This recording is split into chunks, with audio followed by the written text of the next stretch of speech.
오늘 하이델베르크 교리문답 제23주일입니다. 오늘은 이제 의롭다 하심, 그러니까 이제 칭의죠.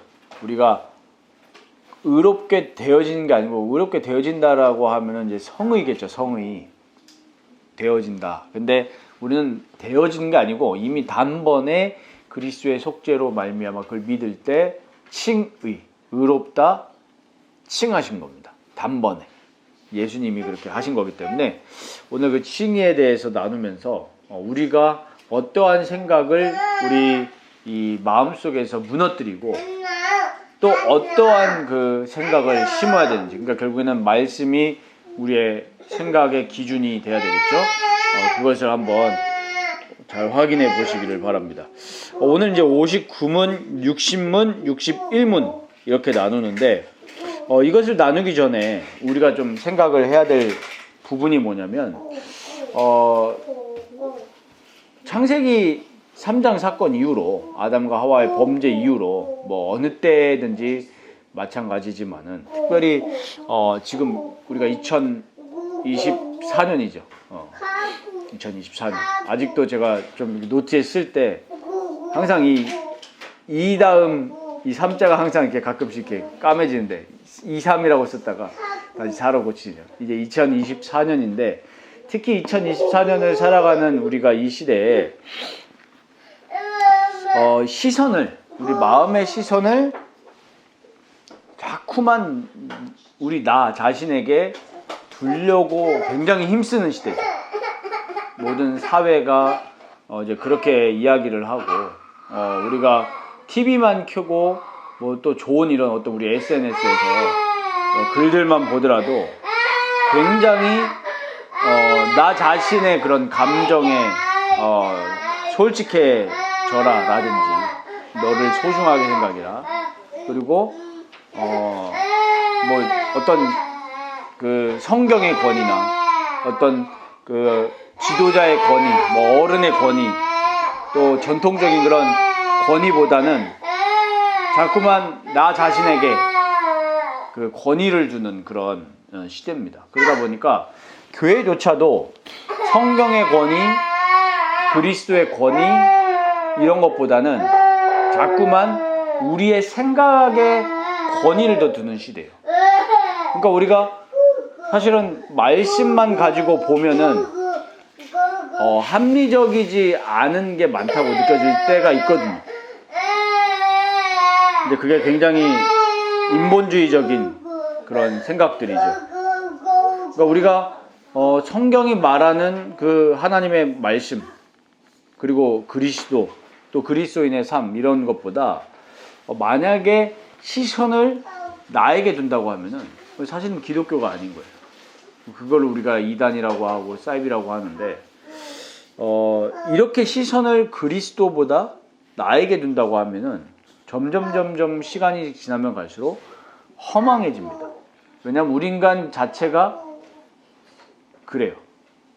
우리가 예배를 드릴 때 만약에 예배의 시선을 하나님께 두지 않고 내 감정에 둔다면 그건 예배가 아니겠죠. 그런데 지금 현 시대에 많은 우리 기독교인들과 또 지도자들조차도 사람을 끌려고 하다 보니까 자꾸 이 중점적인 걸 어디에 두냐면 사람에게 둔단 말이에요. 그래서 우리가 오늘 이 교리문답이 사실 그 내용이거든요.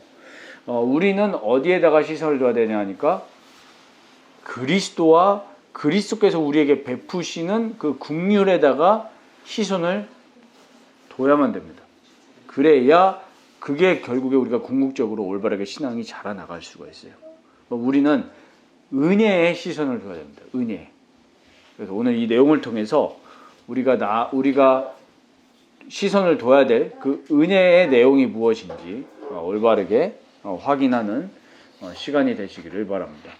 오늘 59문 보면은 당신이 모든 것을 믿음으로써 얻게 되는 유익이 무엇이냐 이렇게 지금 질문하고 있습니다. 그러니까 이 모든 것이 글쎄 우리 앞에 나눴던 사도신경 신앙 고백의 내용이죠. 삼위일체에 대한 하나님, 또 우리가 부활할 거에 대한 모든 내용을 믿음으로써 얻게 되는 유익. 믿음. 자, 나는 그리스도 안에서 하나님 앞에 의롭게 되며 영생의 상속자가 됩니다. 이렇게 말씀하고 있습니다. 의롭게 된다고 했어요. 우리가 하나님이 우리에게 계시하신 말씀의 내용을 믿음으로써 우리가 의롭게 된다는 거예요. 그러니까 믿음의 결국이 뭐라 그랬죠? 영혼의 구원이라 그랬어요. 구원. 영혼의 구원. 그러니까 우리가 구원이라고 하는 것은 죄에서 해방받는 거예요. 죄와 사망의 법에서 해방했다. 그 말은 죄가 씻김을 받은 거죠. 그래서 자유케 되었습니다. 의롭게 됐단 말이 그 말입니다. 그래서 영생의 상속자가 돼요. 상속자. 그래서 여기서 우리 중요한 구절이 있는데 우리 함께 좀 찾아보면 좋겠는데 로마서 8장입니다. 로마서 8장 이 3절 4절 보면요. 율법이 육신으로 말미암아 연약하여 할 수 없는 그것을 하나님은 하시나니 곧 죄로 말미암아 자기 아들을 죄 있는 육신의 모양으로 보내어 육신의 죄를 정하사 육신을 따르지 않고 그 영을 따라 행하는 우리에게 율법의 요구가 이루어지게 하려 하심이니라. 이거 굉장히 놀라운 말씀이죠. 오늘 우리 오전 예배 때 나눴던 히브리서 말씀하고도 연결이 되는데 보세요.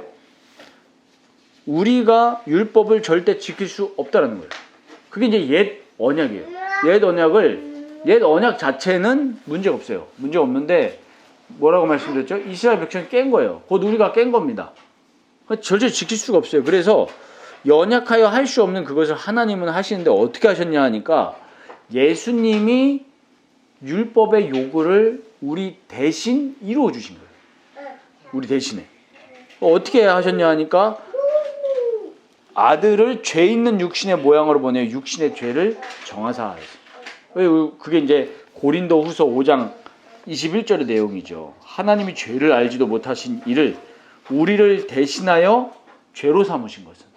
자, 예수님이 죄가 있습니까? 없습니까? 없어요. 흠이 없단 말이야. 흠 없는 어린 양입니다. 만약에 흠이 있으셨다고 하면은 우리를 위해서 제물이 되실 수가 없죠. 죄를 짊어지시고 뭐 하신 거예요? 죽으셨는데 그게 왜 그러냐면은 그 안에서 우리가 그 안에 예수 그리스도의 안에서 하나님의 의가 되게 하려 하십니다. 그러니까 우리가 나를 위해서 십자가에서 우리의 죄를 피 흘리심으로 씻겨주신 예수님을 믿을 때 우리가 율법의 요구를 지킨 거나 다름없다는 거예요. 그러니까 우리가 예수님을 진짜 붙잡을 때 어떻게 되는 겁니까? 그 영을 따라 행하는 우리에게 율법의 요구가 이루어지는 거예요. 그 말인 즉슨 그러면 우리가 이제 어떻게 그 로마서 8장 4절 뒤에부터 내용이에요. 육신을 따르면은 뭘 이루게 되느냐? 육신의 일에 열매 맺게 됩니다. 근데 만약에 영의 일을 따르는 자는 영의 일을 생각하면서 뭘 가지고 오는 거예요? 영의 생각은 생명과 평안이니라 그랬어요. 그러니까 만약에 우리가 의의 제사, 그리스도를 올바르게 예배하는 의의 제사가 아니라 의의 제사 반대말은 거짓 제사인데 그리스도의 피로 말미암아서 우리가 하나님께 나아가는 진짜 예배가 아니고 그리스도 빠진 가짜 예배라면은 우리는 가면 갈수록 어떻게 되는 거예요? 사망이다. 그러니까 우리가 이게 사람들이 진리에 대해서 굉장히 가볍게 생각하는 경향이 크거든요. 그래서 아까 제가 서두에 말씀드렸듯이 지금 시선을 어디에 두냐면 나에 둔단 말이에요. 그러니까 우리가 교회 생활하는 문제나 어떤 우리가 신앙생활하는 문제에 있어서 진리를 굉장히 가볍게 여겨요. 그래도 우리 교회는 성경을 가지고 하지 않냐. JMS도 성경 가지고 말하는데 어쩌면 뭐 카톨릭은 뭐 성경 없습니까? 있잖아요. 그런데 우리가 지금 구약과 신약과 다른 부분 딱 한 가지예요. 본질은 똑같지만 우리가 하나님께 제사 드리는 건데 그게 이제는 우리가 물리적인 모양이 아니라 그리스도 안에서 그리스도의 피로 말미암아서 하나님께 나아가고 영으로 나아가는 그 차이지 똑같단 말이에요. 원리는. 근데 의의 제사가 아니라 거짓 제사하고 있다고 하면은 오늘 보세요. 결국 육신을 따르는 거예요. 교회 와가지고도 예배 드리는 게 아니라 육신의 일을 따라가는 거예요. 진짜 그리스도의 보혈의 그게 아니면 육신을 따라가는 거죠. 그러니까 만약에 그리스도의 자리에 사람이 있다거나 아니면 내 생각이 있다거나라고 하면은 사실은 그 예배는 의의 제사가 될 수가 없는 거죠. 그래서 로마서 12장에도 우리가 드릴 예배에 대해서 뭐라고 얘기합니까?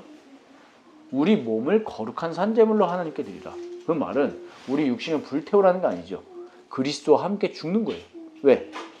우리의 옛 그 사람, 죄성을 가진 나는 절대로 하나님을 사랑할 수 없고, 오늘 나오잖아요.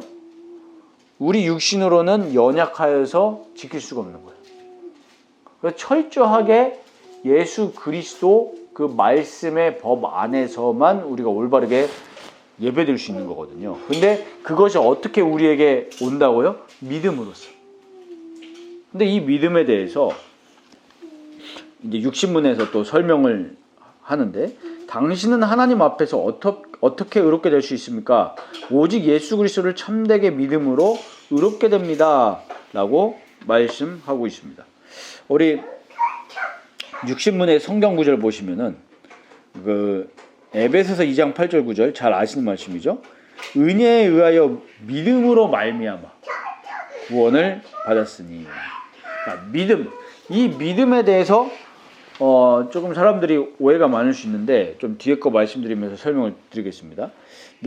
우리 육신문 두 번째 줄 보시면은 비록 나의 양심이 내가 하나님의 모든 계명을 크게 어겼고 또한 하나도 지키지 않았으며 내가 여전히 모든 악을 행하고자 하는 성향을 갖고 있다고 나를 고소하여도 그랬어요. 양심이 우리를 고소해요. 양심이.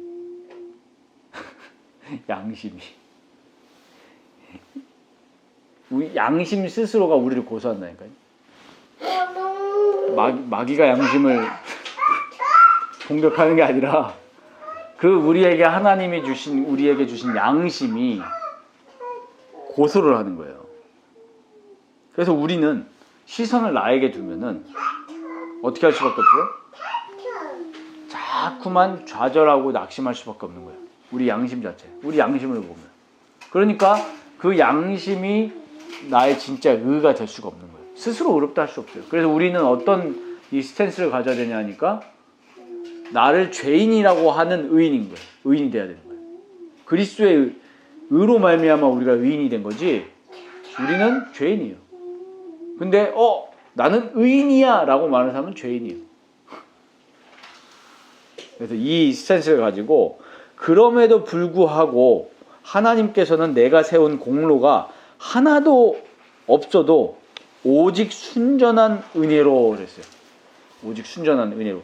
나에게는 전혀 공로가 없고 나는 여전히 구원받았지만 악을 행하고자 하는 성향으로 가득 찼어요. 그렇지만 하나님은 순전한 은혜로. 여기에 대해서 디도서 3장 4절 5절 되어 있는데, 우리 여기 성경 구절 나와 있죠. 한번 보시면은 우리 첫째 페이지 오른쪽에 나와 있죠. 디도서 3장 4절 5절. 우리 구주 하나님의 자비와 사람 사랑하심이 나타날 때에 우리를 구원하시되 우리가 행한 바, 여기 중요한 구절이죠. 의로운 행위로 말미암지 아니하고. 행위로 구원받는 게 아니에요. 오직 그의 긍휼하심을 따라. 여기에다가 잘 표시해 놓으시기 바랍니다. 우리가 구원받은 것은 오직 그의 긍휼하심을 따라. 긍휼. 긍휼이 뭡니까? 우리를 불쌍히 여기시는 거예요. 우리를 불쌍히 여기셔서 중생의 씻음과 성령의 새롭게 하심으로 하셨나니 이랬어요. 그러니까 구원은 누구에게 있는 거죠? 하나님께 있는 것입니다. 하나님께. 그래서 그 은혜로 말미암아 그리스도께서 이루신 완전한 속죄와 의와 거룩함을 나에게 돌려주신다. 그게 로마서 4장과 고린도서 5장 21절에 나와 있죠. 예수는 우리가 범죄한 것 때문에 내줌이 되고 또한 우리를 의롭다 하시기 위하여 살아나신 것입니다. 그래서 오늘 이제 우리가 봤던 히브리서 내용과 잘 연결이 되는 거죠. 예수 그리스도께서 직접 제물이 되셔서 그 피의 그 효력을 우리에게 주신 거예요.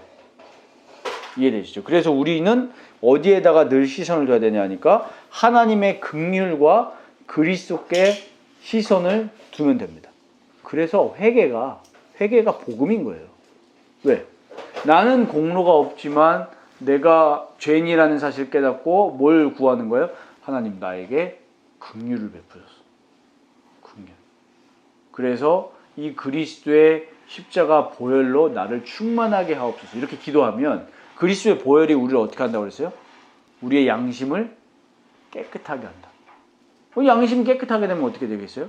우리 삶 속에서 선과 악이 분별되고 하나님이 기뻐하시는 뜻대로 살게 되는 거죠. 그게 로마서 12장 1절이죠. 마음을 새롭게 함으로 어떻게 한다고 그랬어요? 변화를 받아 하나님의 기쁘시고 온전하신 뜻이 무엇인지 뭐라 그랬어요? 거기 뭐 나오죠? 분별하도록 하라. 오늘 히브리서 9장에도 분별. 그 양심 아까 원어 설명드렸죠? 분별되는 거예요. 그러니까 우리 성경은 뭐 되게 구체적인 얘기도 많이 나오지만 어떤 상황에서는 퀘스천 마크가 찍힐 때가 많아요. 예를 들면 우리가 뭘 선택할 때 성경에서 뭐라고 하는지 저는 성경은 침묵하는 경우가 많습니다. 어느 연령대에 결혼해야 됩니까?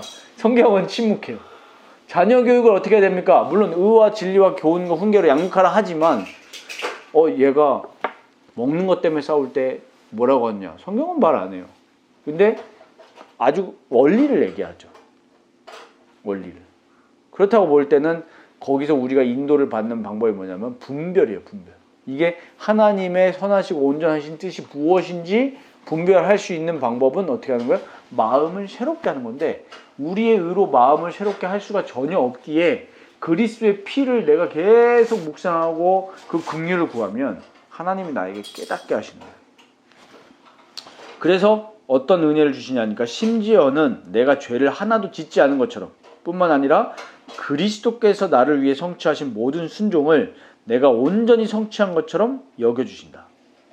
이게 얼마나 은혜입니까? 나는 순종하지 않는 죄성을 갖고 있지만 예수님의 순종이 나에게 오는 거예요. 그래서 우리는 모든 시선을 나 자신이 아니라 예수께 둬야 됩니다. 예수께.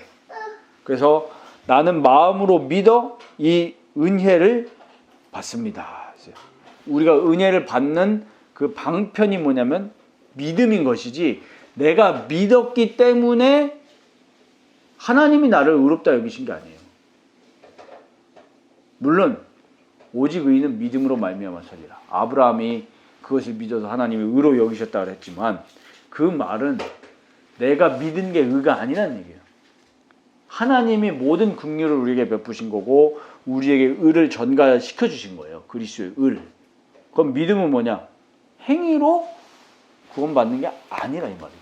믿음은 통로고 방편입니다. 그러니까 우리의 믿음도 우리가 자랑을 하면 안 되는 거죠, 사실은. 이해되십니까? 보통 이러잖아요. 너는 믿음이 없다라면서 나는 믿음이 있는데 왜 너는 못 믿어? 이런 식으로 자꾸 꼰대같이 정죄를 하거든요. 근데 믿음도 분명히 뭐라 그랬어요? 선물이라고 그랬고 믿음은 그 하나님의 선물이 전달되는 거지 내가 믿었다고 자꾸 공로라고 착각하는 경우가 많잖아요. 예를 들면은 우리 막 어른들이 물론 저도 이제 뭐 아이를 가진 어른이 됐지만 이러잖아요. 야 나는 믿어서 이런 응답 받았는데 너는 왜 못 믿어서 그런 응답을 못 받고 헤매고 시달리고 있냐? 그 말 자체가 굉장히 비복음적이면서 칼을 떠는 거죠. 뭐 해야 되겠어요 우리가? 만약에 앞으로 우리가 더 많은 성도들과 교제할 때 우리 제일 조심해야 되는 게 그거죠. 힘들다. 그래서 야 믿어 이게 맞아요. 우리가 영적인 유익은 믿음으로 받는 게 맞는데 근데 우리에게 의가 없다 그랬죠. 하나님이 전달해 주셔야 돼요. 그럼 우리는 뭐 해야 되는 거죠? 그래서 우리가 중보해야 되는 거예요. 내가 중보자의 위치가 있는 게 아니라 저 사람을 위해서 우리가 그리스도께 기도해 줘야 되는 거예요. 하나님, 우리 형제가 저렇게 지금 어려움을 당하고 있습니다.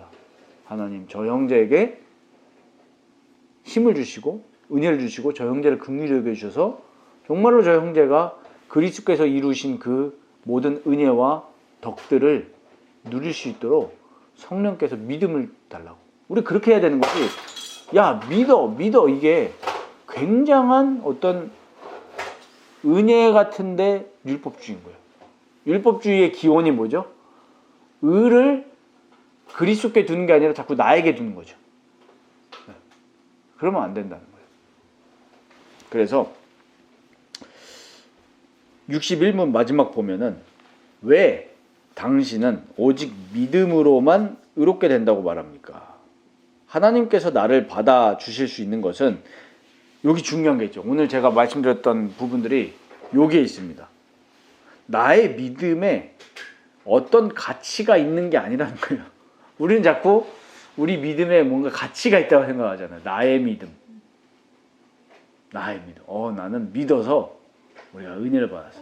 우리가 지금 타이밍에서 제일 조심해야 될 게 이건 거죠. 나는 성경을 믿기 때문에 올바른 진리의 길을 가고 있고, 너희들은 믿음이 없어서 성경을 믿지 않고 지금 사람을 우상숭배하고 있다. 맞지만은 우리가 또 내 믿음의 가치를 두는 순간 그게 우리의 의가 되어버립니다. 우리는 의가 있습니까? 없습니까? 하나도 없습니다. 전적 부패한 죄인 중에 괴수라고 고백하시길 바랍니다. 저는 정말 오히려 이 복음이 선명해지면 선명해질수록 내가 죄인이라는 게 더 밝혀지는 거예요. 나는 가치가 없다. 그래서 오늘 여기 뭐라 합니까? 나의 믿음에 가치가 있어서 그런 게 아니고 하나님이 나를 받아주신 이유가 다만 그리스도의 속죄와 의와 거룩하심이 하나님 앞에서 나의 의가 된다는 거예요.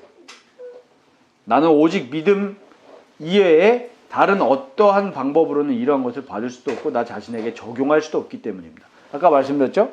믿음은 통로고 방편이지 내 믿음이 의가 되는 게 아니에요. 믿음은 안 된다는, 믿음 이외에 어떤 방법으로 내가 그 그리스도의 의와 은혜를 받을 수 없기 때문에 오직 믿음이라는 거지 믿음도 의가 아니다는 거예요. 이 부분이 좀 많이 정리가 안 돼 있겠죠.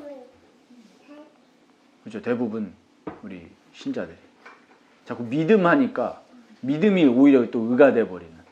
그래서 우리가 교회는 진짜 뭘 강조하면 안 됩니다. 진짜.